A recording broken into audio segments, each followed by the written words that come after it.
السلام عليكم يا الربع. جبت لكم اليوم موتر ما شاء الله تبارك الرحمن. موتر مقناص، انا اشوفه موتر مال بر مال دق ولا يقول اح. هذا بايك A3.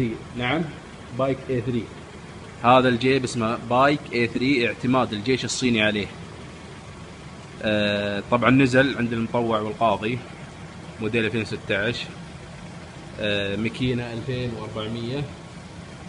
ضغط عالي ما شاء الله تبارك الرحمن شكليا. نعم ايوه، هذه بعد نقطة. داش الحرب العالمية الثانية والثالثة الجيب هذا. الجيب ما في تعقيد، كلش ما في تعقيد يا جماعة، غير عادي.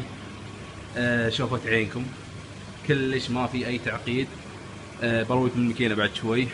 طبعا هذا صوره، يمكن اللي يشوف الصور الحين يعرفه. تشوفونه هذا سنة 1938 31 44 1944. هذه تطورات الجيب. هذا هو. طبعا الجيب جبار، تبيه طعوس، تبيه بحر بر كله. طبعا كشف له المقناص، كشفين مو كشف، هذا كله ينشال اللي فوق. الجيب حلو حلو حيل.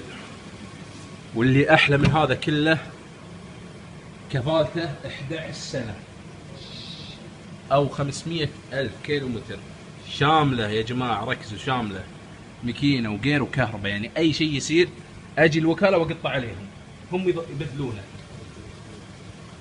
طبعا هذا شكله، تشوفونه عقب ما يشيل الكشف. تقدر تشيل الكشف الخلفي وتخليه وتشيل فيه كشف امامي بعد حلو. تشوفون اللي فوق، وهذا كشف لك حرية الاختيار. هذا شكله من غير غطيان. طبعا يجي باب واحد، وهذه المقصورة من داخل. جيب حلو والله، مرتب، حتى مركبها مريح وكشناته حلوة. طبعا ما يجي الا غير عادل، لان هذا هو شروط او مثل ما تقولون المصنع كذا تصنيعه.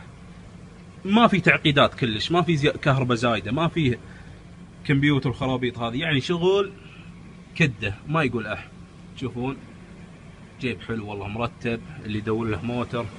طبعا البيبان ما فيها، لو تلاحظون دقم زايده للقرقعه، مال القرقعه ما فيها حق شد.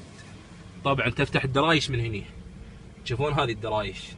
افتح لكم الدريشه من هنا، نزلت الدريشه تشوفون، وهني ارفعها ردها مره ثانيه ترتفع. طبعا دبل غير عادي.